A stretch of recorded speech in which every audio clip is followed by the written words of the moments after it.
also capitalism. Historically, cities had always been there. I mean, we know in history, we know Rome, everything. But over time, with the development of capitalism, especially through the Industrial Revolution, the regard, the look changed towards the functioning of the nation state. And the nation state became the element of struggle, in a sense, but basically struggle was toward that. And the city sort of took a backlog to where all this was happening. But today, we've come out of a crisis, the first crisis, in my opinion, of neoliberalism around the world, la mondialisation or globalization. And capitalism is restructuring itself. And which is interesting to see, it's restructuring itself through cities. And cities, because cities over time, and it's explained very clearly in the introductions, you hear, I think in 2030, UNESCO says that over half of the population of this planet will be living in urban areas. So the city becomes a center not only of decision-making, consumerism, exploitation, oppression, etc., etc., etc. So now the cities and the urban center, or like they say in French, la cité. And if you remember, I don't want to mention his name, but it existed, and it was a good paper at the time before the Quiet Revolution, Cité Libre. If you remember, I remember young reading Cité Libre. And so basically it was the understanding that cities have to be free. Have to be free. Why? Because they're free, because they're controlled by their citizens. That's the key. And so in this book, in the introduction, Dimitri tries to show us basically this progression of the city up till today. And understand that why we should not start thinking of a political process of taking power, and why it should be used, and why should we be looking directly to the city as a concrete and pragmatic approach of taking power in the city and have it taken power by the citizenship. That doesn't mean we forget about international, but that doesn't mean we forget about the provincial, that doesn't mean we forget about the federal government, but basically on a daily basis of exercising power, it becomes the city. And I'm someone who believes very clearly, and if we read the history of Montreal, the way city of Montreal has developed in the first chapter, I'm a firm believer in saying, and that's not me that said it, it's John Holloway that wrote it and said, exercising power without taking power.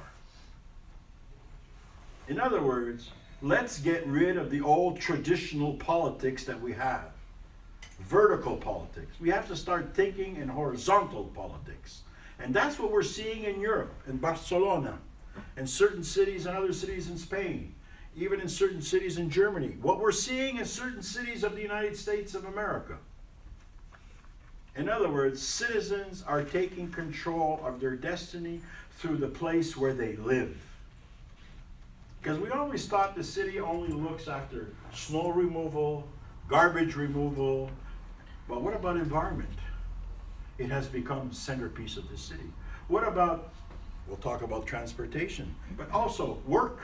Where are jobs created? In the cities, if they ever created. What about health?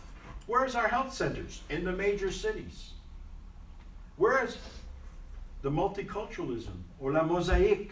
It's in the cities. What does that mean? It gives rise, in many cases, unfortunately, to racism. So the combating racism is in the cities. So we have to understand that this is our territory where we have to exercise our power as citizens. That introduction exactly puts that forward of this book. In other words, it's a rethinking process that we have to regenerate within ourselves as activists.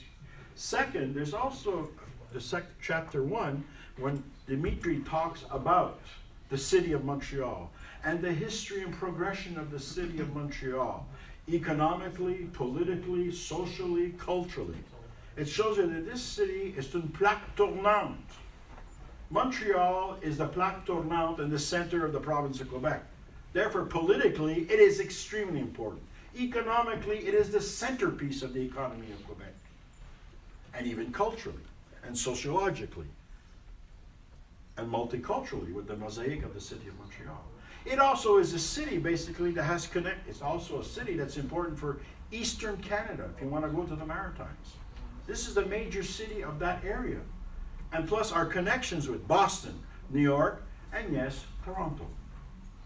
These are the girons. This is the neighborhood of which we're working in as a city.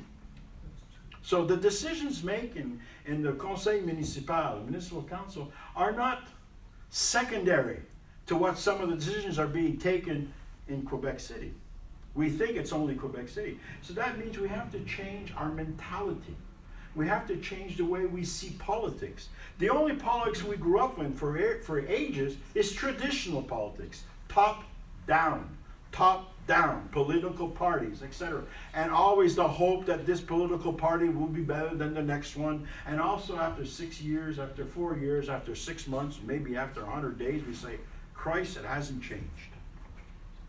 So now it's for us to re-energize our imagination, re-energize our political content, our social content, and place it into the city. Place it into the city. And understand that basically, even though there are obstacles, because as you well know, in the province of Quebec, the charter of the city is controlled by the province. The city, like Montreal, does not have full autonomy on its own territory. That's the first struggle. As citizens, that we, in the place where we live, where we work, where we study, where our kids live, where our future resides, where our health plan is being put in place, we have to make sure that we have control of that territory. We have to control that territory. Because all the services we receive, or all the things that we do in the city, come from us because of our taxes. So who has to pay taxes? We do. Who can control that? We have to. And to me, it's citizens' power.